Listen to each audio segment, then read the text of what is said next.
All right, we are live. Now that our lives are run by technology, when it's streaming, that means we have to start class. So we jump right in, and I will have this up and want to let you know where we're going in terms of our classes. And some of this is standard, some of this is new. But right now we're finishing up this half quarter here, the beginning of our winter quarter in the book of Judges. And on Monday nights, we finished at the end of, right before the holidays, the books of 1st and 2nd Thessalonians. We're going to start something new next Sunday. We've had versions of this, I think, in the past, but there's going to be a class for young adults. I did send an email to people. I always worry I'm going to offend people when I do this kind of thing. You know, like you're not included and you think you're still a young adult, or you do get included and you think you're more mature than a young adult or something. So I cautiously sent an email to a group of people saying that this was going to start happening. It's going to happen next Sunday, and I'll be teaching a half-quarter class on the Sermon on the Mount. We'll probably hold that class upstairs, and there's classrooms. If you haven't been up there, there's some large classrooms up there, and one for sure I think that will be large enough for us to space out a little bit and have a class that will fit everybody. So again, I'm not going to be checking IDs at the door. But I think, 20-somethings on down.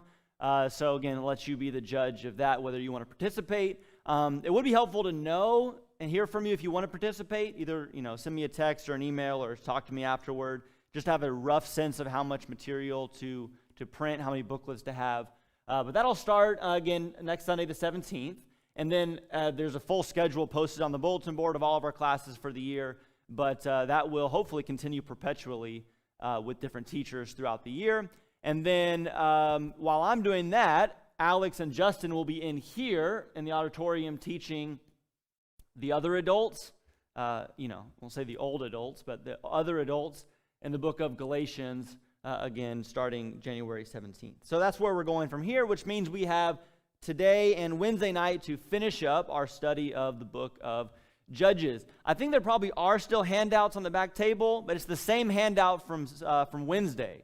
So if you don't have a handout and would like one, maybe raise your hand and that can be brought to you. Or again, whether you're here in the auditorium or at home, you can go to our website and under Bible class material, find the handouts there if you want to view it digitally while we go through the text of Judges 21, which is what we're studying tonight to finish up this final section of the book. But before we do that, we want to review the events and some of the significant things from Judges 19 and 20, because Judges 19, 20, and 21 are all the complete story. So we're jumping into the middle and want to review what's happened so far. So let's go first to Judges 19, and we begin with a Levite and his concubine. So just shout out. We don't want to take too long on this, just the plot summary. Shout out, what do you remember happening with the Levite and his concubine for putting the events together from beginning to end?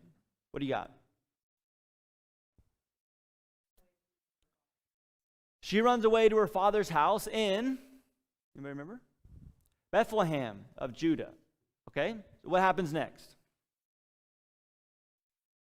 She's there 4 months. I had forgotten 4 months, but she's there for a while, and 4 months, Shannon tells us, and he goes after her, okay? Then what happens? Father-in-law, his father-in-law, her father, delays him for a while. They finally leave and end up in Gibeah. Why do they choose to stay in Gibeah? Yeah, Gibeah is not home. He is stopping along the way because, as Brian says, he was delayed long enough to need a halfway point or a partial waypoint to stop off. There's also another interesting detail where, remember, they think about staying in what we know as Jerusalem, but at this point it's a Canaanite city, or it's a Jebusite city to be more precise. And so they say, oh no, we're not going to stay with foreigners, we'll push on to Gibeah and Benjamin. Okay, and then what?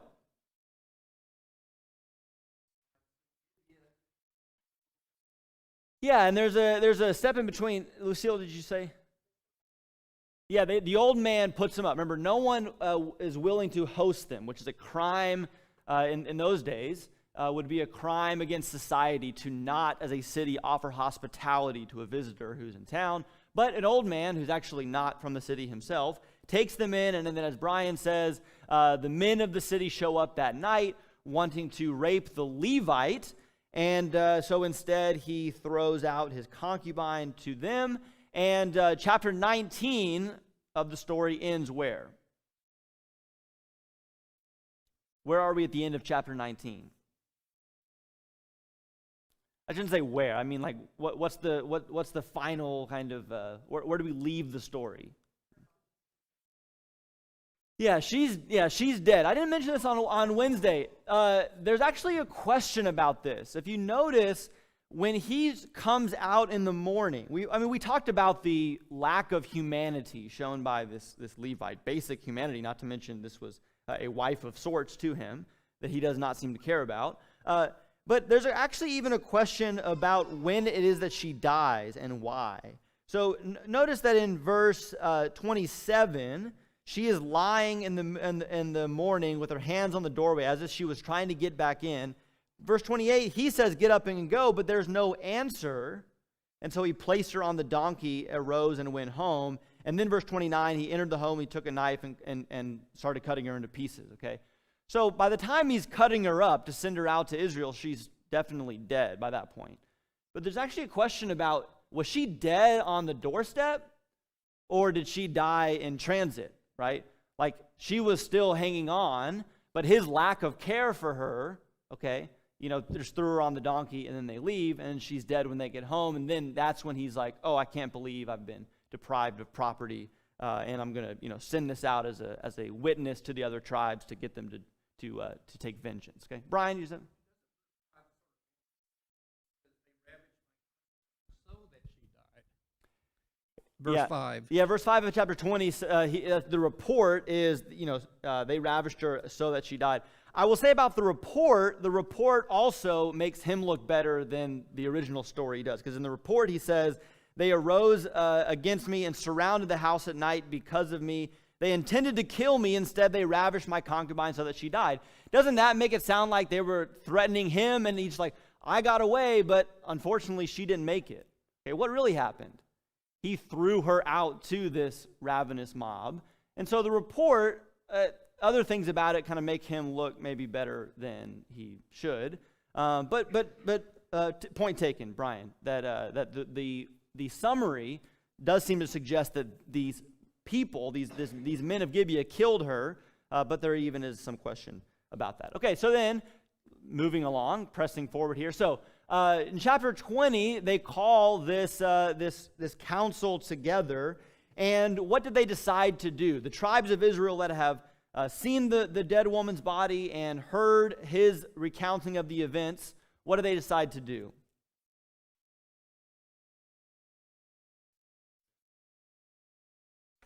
Yeah, and keep in mind this idea of a vow. They vow on this occasion they're not going to go home until this has been avenged.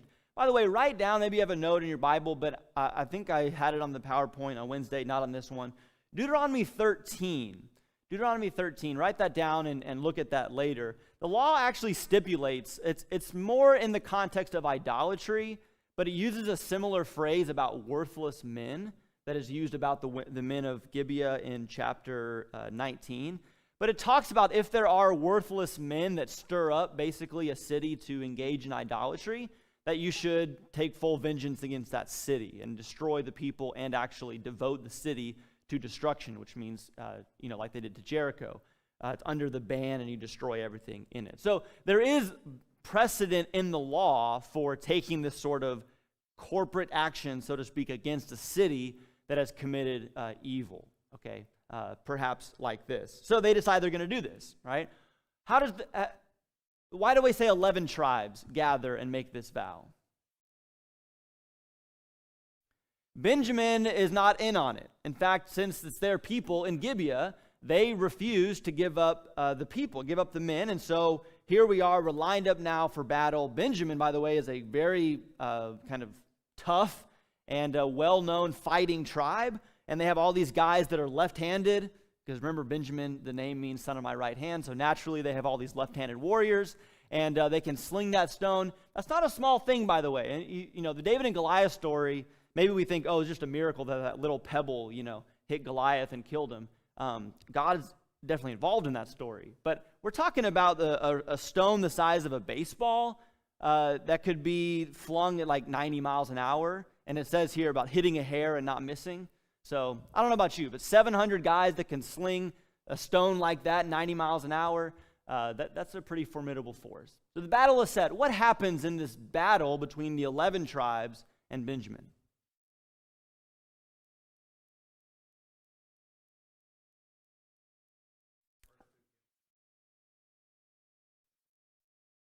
Okay, the first two campaigns go to Benjamin. What's odd about that? Remember from the story.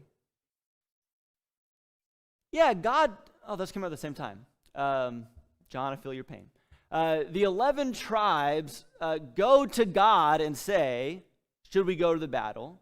God says Judah will go up first. And so they go and they lose. And then they ask again. God, they weep before God. Should we go again? Go again, and they lose. Finally, on the third time, they are able to, through an ambush, very similar to the story at Ai, this like fake, retreat, and then the rest of the army is hiding out to come in and destroy the city. That's what they did at Ai in the book of Joshua. They do to Gibeah here in the book of Judges. And the end of the story is that men, women, children, cities destroy. They just keep destroying this. There's only 600 of these men that remain of the original battle, and the other tribes just keep going city to city to burn and to kill.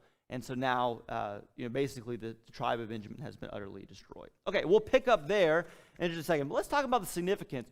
Remember that this story will end with our famous verse in 21:25. And it begins with a similar statement in chapter 19, verse 1. Now it came about in those days when there was no king in Israel. Let me ask you this. I'm interested because I think we could have a good discussion about this. Think about the story, how it's played out so far. Okay, everything from the Levite traveling with his concubine to the battle's over, 600 men are left. The story begins with this intro that there's no king in Israel. Why would that matter? How would this story, maybe that's the first question, would this story have played out any differently? Could it have played out any differently if there was a king in Israel? Robert, what you got? Isn't it a reminder to those that it was being written to at the time that there was no king? Because maybe it was written, this account was written while there was a king. Yeah, there's so it's like a historical marker, right? Yeah, so this is back in the day, so to speak. There's a theory that Samuel is the one who wrote Judges. I like that theory, but it's kind of like Jeremiah writing Kings. It's a theory I like, but we don't know if it's true. It is a historical marker. But do we think it would have made a difference? What about this story do you think could have gone differently if there was at this moment a king in Israel?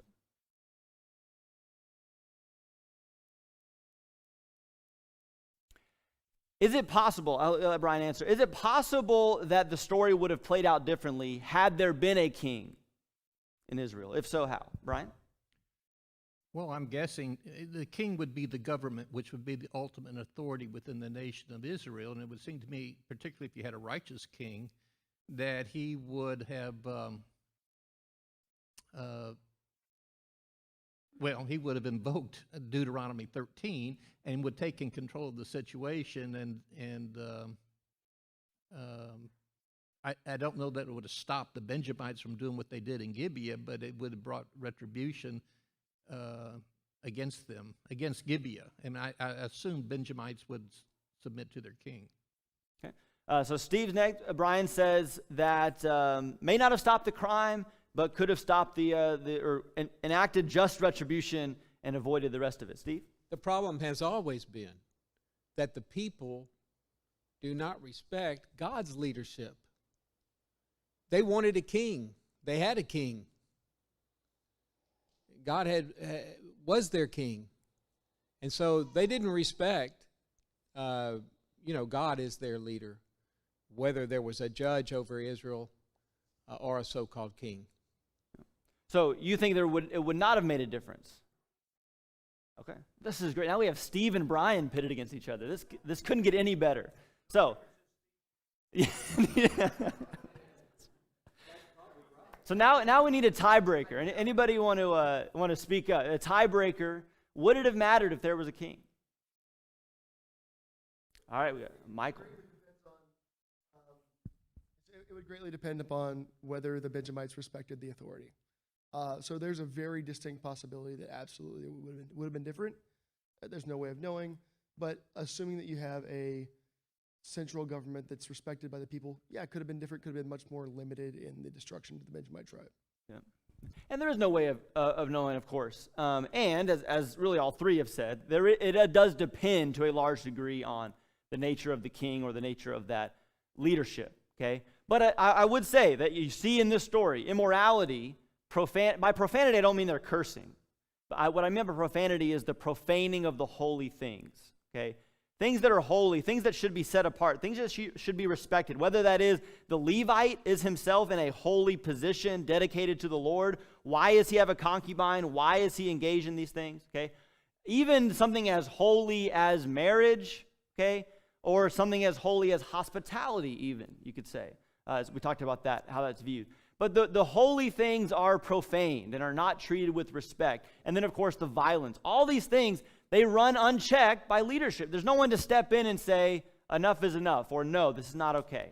Right? And so there's an eager response, and we could talk about that in chapter 20. Is it a good response by the people? It's clearly eager. They want to do something. But it very quickly, I think we see, turns rash. Very clearly, it's a reactionary. They want to impose, their punishment on Benjamin, but then they lose a couple battles. So then when they finally win, it's like, they can't stop. They don't know where to stop in terms of the destruction and the violence. There's no boundary. There's no king to step in and say, this is what the punishment's going to be, and we've handled it. Enough is enough, so on and so forth. And, as has been commented on, there is no unity. There's no trust between the tribes. Which we've seen some of that already in the book of Judges. We'll, if we have time, get back to that today. And so that kind of mass slaughter is possible.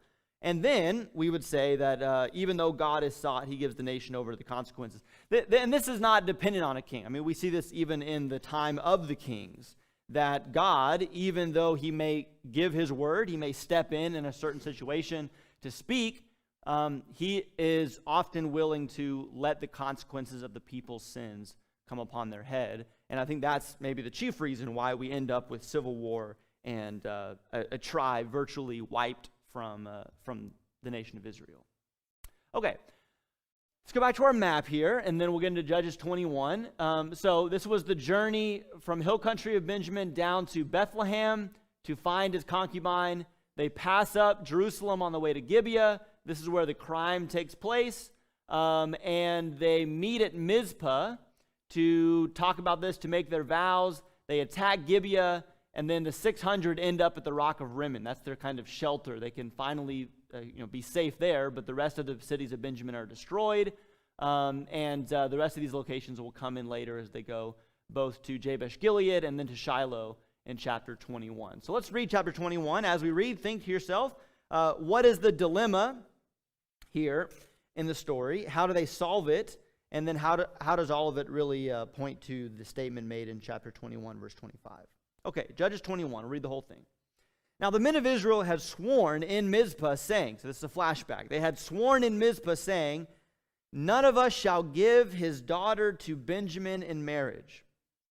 So, now at this point, the people came to Bethel and sat there before God until evening and lifted up their voices and wept bitterly. They said, why, O Jehovah, God of Israel, has this come about in Israel so that one tribe should be missing today in Israel? It came about the next day that the people rose early and built an altar there and offered burnt offerings and peace offerings. Then the sons of Israel said, who is there among all the tribes who did not come up in the assembly to Jehovah? For they had taken a great oath concerning him who did not come up to the Jehovah at Mizpah, saying, he shall surely be put to death. And the sons of Israel were sorry for their brother Benjamin and said, one tribe is cut off from Israel today. What shall we do for the wives who are for wives for those who are left, since we have sworn by Jehovah not to give them any of our daughters in marriage? And they said, what one is there of the tribes of Israel who did not come up before Jehovah at Mizpah? And behold, no one had come up to the camp from Jabesh Gilead to the assembly. For when the people were numbered, behold, not one of the inhabitants of Jabesh Gilead was there. And the congregation sent 12,000 of the valiant warriors there and commanded them, saying, go and strike the inhabitants of Jabesh Gilead with the edge of the sword, with the women and the little ones. This is the thing that you shall do. You shall utterly destroy every man and every woman who is lain with a man. And they found among the inhabitants of Jabesh Gilead 400 young virgins who had not known a man by lying with him. And they brought them to the camp at Shiloh, which is in the land of Canaan. Then the whole congregation sent word and spoke to the sons of Benjamin who were at the rock of Rimmon, proclaimed peace to them. Benjamin returned at that time, and they gave them the women whom they had kept alive from the women at Jabesh Gilead, yet there were not enough for them. The people were sorry for Benjamin, because Jehovah had made a breach in the tribes of Israel.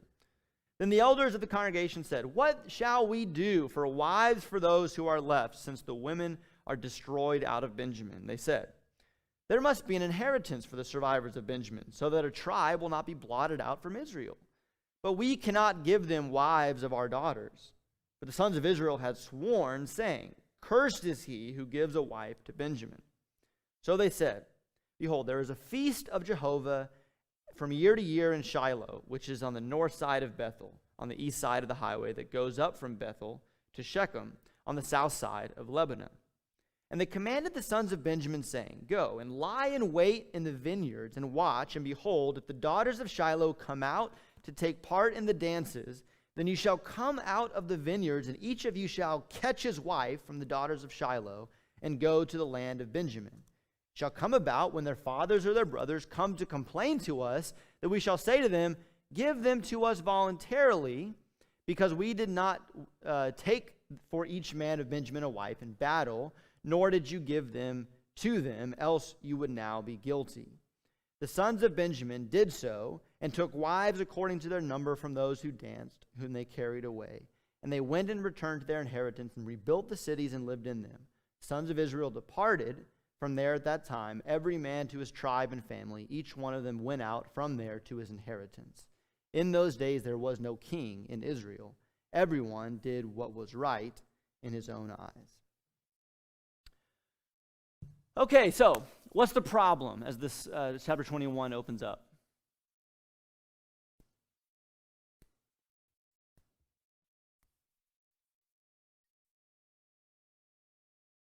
What's the dilemma that they face? Yeah, Daniel.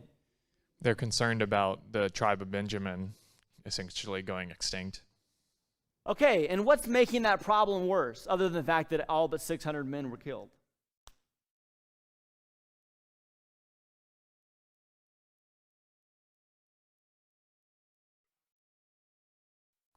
We learn about this later. We learned that in chapter 21, back at Mizpah, they had sworn not to give their wives to the people of Benjamin. Why would you make that vow? What's behind saying, we're going to go punish Gibeah, we're going to fight against Benjamin, and we're going to vow that no one's going to give their daughters to Benjamin as a wife? What's behind that? What is that about? Brian? I can only guess, but since the men of Benjamin, Gibeonites, killed the Levite's wife, they were going to deny the Benjamites' wives themselves. That's the only thing I can think of vengeance. Yeah. Does it seem right? Does it seem? Sure. Yeah, they come to regret it later, which might say something about the original decision. This is part of what I was getting at earlier in describing a situation where it just quickly gets out of control with nothing to keep it in check, right? Punishment of Gibeah is one thing. A total destruction of the Benjamites is another thing.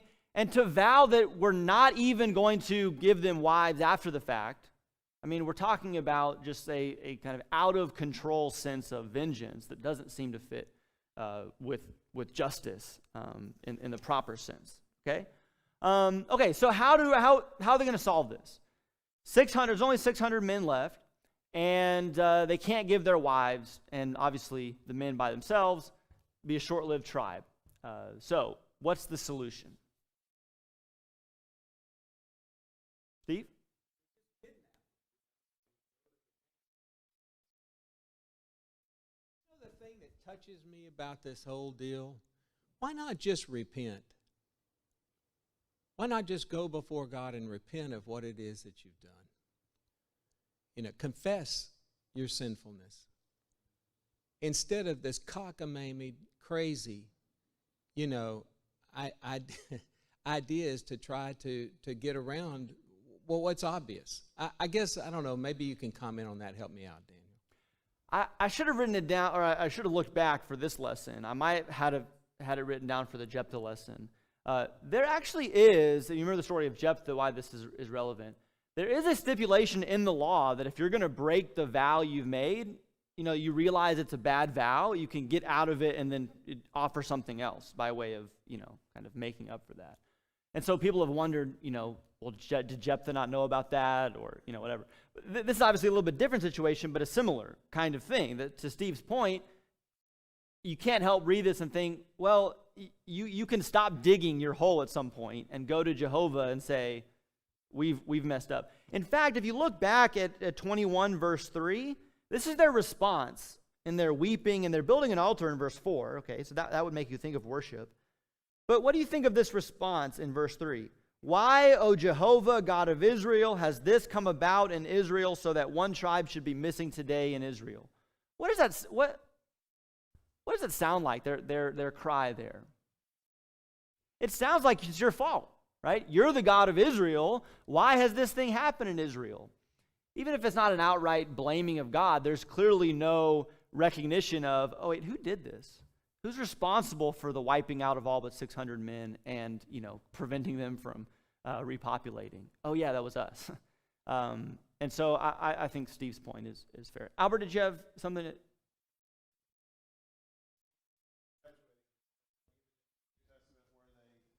They had travel restrictions, and so they would buy property so they didn't have to travel so far, or how they had communities that were tied together with tethers, and all just the manipulation of the laws for their own benefit. But then yet I can't totally cast a stone at them when I got a beam in my eye, as far as how do I circumvent or try to bypass God's words and commandments to me today.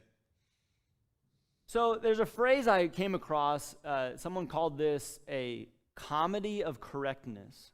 And they use that same phrase back in chapter 19, where the old man, in an effort to uphold the proper code of hospitality, doesn't want to throw the Levite to the mob, so he throws the concubine. Because in his mind, that kind of keeps the rule of hospitality. And so it's correct in that sense. But it's laughable how awful. I mean, it's not laughable. It would be laughable if it wasn't so tragic. But it's ridiculous, okay? And there's something like that happening in this story as well, okay? That the whole time they're trying to needle their way through the vows that they made so they can be correct in keeping those vows. But in the end, it is, again, would be laughable if it weren't so sad, how ridiculous it is. Yes, Brian? Well, we kind of get a pretty good understanding of how far afield they've gone. They go in there and they apparently killed more Benjamite women than they did men. And they killed an awful lot of the men. So now they say, we're not going to give them a wife. Now they say, we got to repent. So what they do, they go into, what's the town? Jabesh Gilead, yeah. I know what we'll do. They didn't go into battle with us, so we're going to kill them, but spare the virgins. Oh, guess what? The virgins aren't enough to give, to sustain the tribe of Benjamin, so then they go out and kidnap other women. It's a hodgepodge and a mess of contradictions and nonsense and irrationality. Yeah. So I have a connection here to 1 Samuel 11, and that's the story of Saul. I mentioned that on Wednesday, and I'll just briefly mention it. You can talk about it more later. The story in 1 Samuel 7 is that Jabesh Gilead is a city being threatened by the Ammonites, and they go to Saul, who's just been anointed king, and say, help us out. So Saul cuts an oxen into 12 pieces, sends it to Israel, and says, let's rally behind Jabesh Gilead to save them from the Ammonites. They make it in time, and the city is saved. This story kind of explains that connection to some degree, okay? Think about it. Jabesh Gilead was completely destroyed, and there are 400 virgins given to who? The 600, 400 of the 600 Benjamites, okay? Saul is from the tribe of Benjamin, of the city of Gibeah. It's likely that, think about how that works. I mean, it's maybe a couple hundred years, whatever it is, but probably a lot of family relations there if 400 virgins of Jabesh Gilead were given to the tribe of Benjamin. And so there's a connection, seems like, between the city and Saul, and he is willing to help out. And the oxen thing is maybe just a coincidental, echo of the story of the concubine. But that story's there, and maybe this story explains some about that story. But I think we're ready to move on and talk about why this fits. But let me just say one thing, because I meant to say it earlier, and Brian's comment reminded me of this.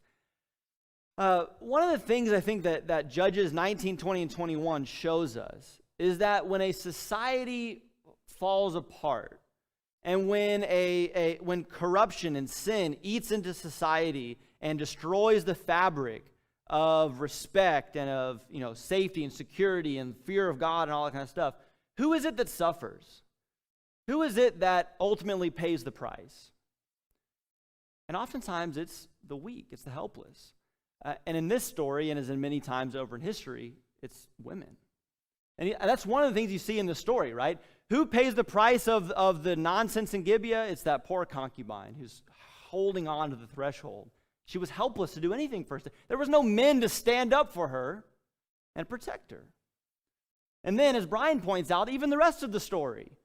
Yeah, there's a war, okay, and the men go to battle, but the war carries over into the burning of cities and the killing of men, women, and children.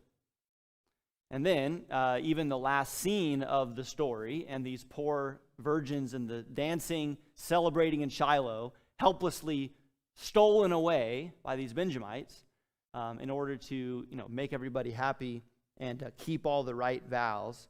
And that's what happens. And you remember how much in the law of Jehovah was emphasized, the protection and the caring for, providing for the widows, the orphans, those in society that could not stand up for themselves and help themselves, protect themselves.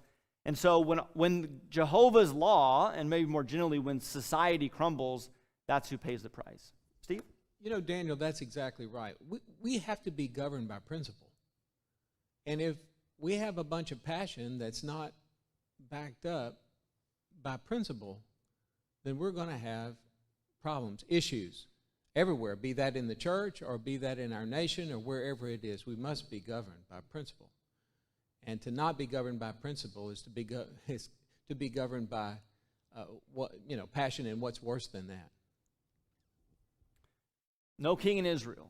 Each man did what was right in his own eyes. Let's talk about how these 5 chapters fit. Again, it's an odd conclusion to the book of Judges because there are no judges in Judges 17 to 21.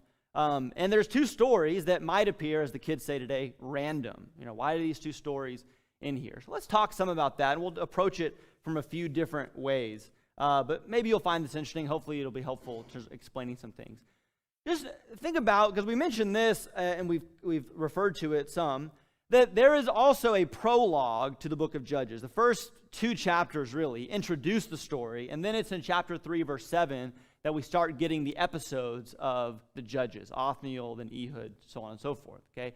So there's a prologue that introduces the story, and then there's an epilogue that caps off the story. And notice the similarities between these 2 sections, the beginning and the end of the book of Judges. Remember that the very, very first thing that's said in the book is that the people of Israel inquire of the Lord and say, who shall go up to fight the Canaanites? And the answer is, Judah shall go up first. That's Jehovah's words, okay? Well, we have an echo of that. That same scene replays itself in chapter 20, when now, instead of fighting against Canaanites, the people of Israel are fighting against the Benjamites. And they ask God, who shall go up first? And again, it's Judah shall go up first, okay? In chapter 1, we learn that the Benjamites failed to, and they're not the only ones, remember, lots of tribes in chapter 1 are failing to drive out the people of the land. But specifically, chapter 1 mentions that the Jebusites were not driven out of Jerusalem. Okay? And so Jerusalem isn't Jerusalem. It remains Jebus, and the city of the Jebusites. Well, that comes back into the story. And in a sense, remember, it offers a little bit of a foil. That's the city that they pass up. And you're like, well, one, they could have stayed there anyway. It probably would have been a better result than what happened in Gibeah. But you could go even further back and say, well, if Benjamin had just conquered the city to begin with, then maybe we wouldn't have this problem of trying to play hopscotch in our own land in order to land in a city that's lived in by Israelites. Okay. Remember in chapter 1 also, speaking of people that can't conquer the land, the Danites are forced to leave their land, or they're driven out by the Amorites, just like the other way around. Well, that comes back into the story, as in chapter 18, the Danites are seeking territory, and that leads to this scuffle with Micah and Micah's idols and Micah's priest. Okay? Remember that the result of the failure in chapter 1 is that God calls the people together at Bochum. Some people think that's just another name for Bethel. And tells them that they have failed, and the people weep to God because the enemies have been left to be a thorn in their side. Well, we had the same sort of meeting and weeping at Bethel in chapter 21, this time not because of the enemies, the other nations that are threatening them, but because they themselves have beat each other up, specifically beat on Benjamin to the point of extinction. And then in chapter 3, the prologue ends by saying that the men took daughters, the daughters of the land were taken by the men of Israel, which was clearly a violation of the law. And we end with a sad, ridiculous, funny, awful sort of scene where the daughters of Israel are taken by the sons of Israel in a twisted effort to fulfill their vows. Okay, so what does this show us? A lot of similarities, that's cool, but what's the point? I think the point is that the prologue, remember, the prologue introduces to us the problem. The prologue shows us why it is that things went off the rails and gives us the kind of seed of the evil, the corruption, and of the difficulty that will face the people. And that will play out over and over again in every episode of the book of Judges. It's the overture in some way, chapter 1 and 2. That shows us these themes that are to come. And then the final section, chapter 17 to 21, harkens back to that introduction and says those were the root causes, and this is how far they've fallen. This is how bad things have become. This is how much things have fallen apart. This is how awful the sin is. This is how terrible the corruption. This is how ridiculous the people of God have become in their sin and in their forsaking of God's law, yes, but beyond that, even human decency. Remember, the people of Israel in the Old Testament, one of the repeated themes is they always somehow end up outdoing the pagan nations in terms of evil and sin and corruption. And the book of Judges is all about that. Coming in to conquer the Canaanites, by the end of the book, they have become the Canaanites. And that's, I think, how Judges 17 to 21 fits. Okay. Comments or anything on this? Comments, questions? Yeah, Brian. The only other observation I would make is that the tribe of Benjamin ultimately disappeared itself, perhaps related to their sins. It's definitely, you mean later on in Israel's history? It's definitely very much diminished. We do have Saul of the tribe of Benjamin, and actually we also have Saul of the tribe of Benjamin. You may remember that the apostle, Saul of Tarsus, is of the tribe of Benjamin. But they are definitely diminished, it appears, in Israel's history. And there are some passages that reflect that, but I don't have them written down here. Okay, another thing I want to say, or kind of another way to fit chapter 17 and 21 in, is with this famous phrase that we're supposed to memorize from the last verse of the book. But remember that there's another repeated phrase throughout the book. Remember that each episode of the story of Judges begins with a theme song, just like the episode of your favorite TV show begins with a theme song.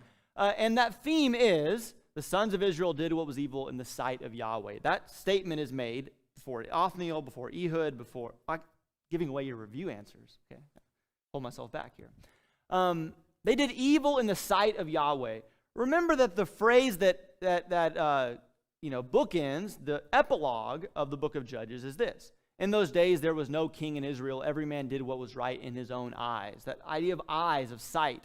That now they are doing what is right, and they are not doing what's right in Yahweh's eyes, in the sight of Jehovah. They are doing now instead what is right in their own eyes. Okay? And the interesting link is really the climax of the stories of the Judges. Remember that the story of Judges, I mean, you could say it's going upward in terms of its kind of intensity, but it's also going downward in its kind of sin and corruption, climaxing with the story of Samson, who gets 4 chapters, and as John pointed out, not just 4 chapters, but it's very dramatic in the sense that he is introduced, his birth is highlighted, and there's lots said about him, okay? And remember what was said about Samson. How did Samson live his life? You remember? Remember in chapter 14, he went down and talked to the woman, and she looked good to Samson. Same words here. Okay, looked, eyes, sight, all the same Hebrew word. Okay, and so what we see in Judges is that the Samson story is kind of the connector, that the people are doing what is evil in Yahweh's sight. More specifically, perhaps, they do what is right in their own eyes. And Samson is a picture of not just a, again, random person here or there that's living for their own passions. Chapter 17 to 21 shows us, no, this is everybody. Samson is everybody. Everybody is living simply for themselves and what looks good to them, and this is the result. This awful, tragic episodes in chapters 17 to 21. And so in that sense, if chapter 17 to 21 is showing that everybody is Samson, then I think we can draw even more connections from those stories back to the other stories of the Judges. So think about this. Micah in chapter 17 begins by making household gods and an ephod. What does that remind you of? Someone else in the book of Judges make an ephod for their household that became a stumbling block? Yeah, Gideon did that very thing in chapter 6. Now we have just some guy on the street in chapter 17 that's doing the same thing. When the Danites come through, the Danites use force, right? They say, shut your mouth. That's almost literally what they say. Stop talking, okay? We're bigger than you. We're stronger than you. We're going to take what's yours, right? Is there another Danite in the book of Judges that uses his strength to plunder and intimidate? Samson was a Danite. And that verse specifically in 14:19 is when he's, after the riddle goes bad, he gets, ratted out, and he goes through and kills all those people, takes all their stuff. The Danites, the rest of the Danites are just as bad as Samson, perhaps. Okay.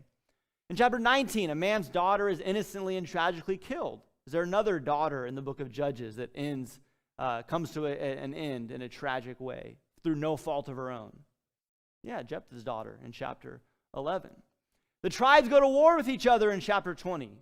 Well, we actually have already seen that before in the story of Jephthah. Remember, Ephraim comes and has a beef with Jephthah, and so they go to war, 42,000 men of Ephraim. Ephraim's a very large tribe. They can lose 42,000 men, and nobody says, oh, we need to help out Ephraim, like they did with Benjamin. But, say that again? Absalom. Explain. What are you?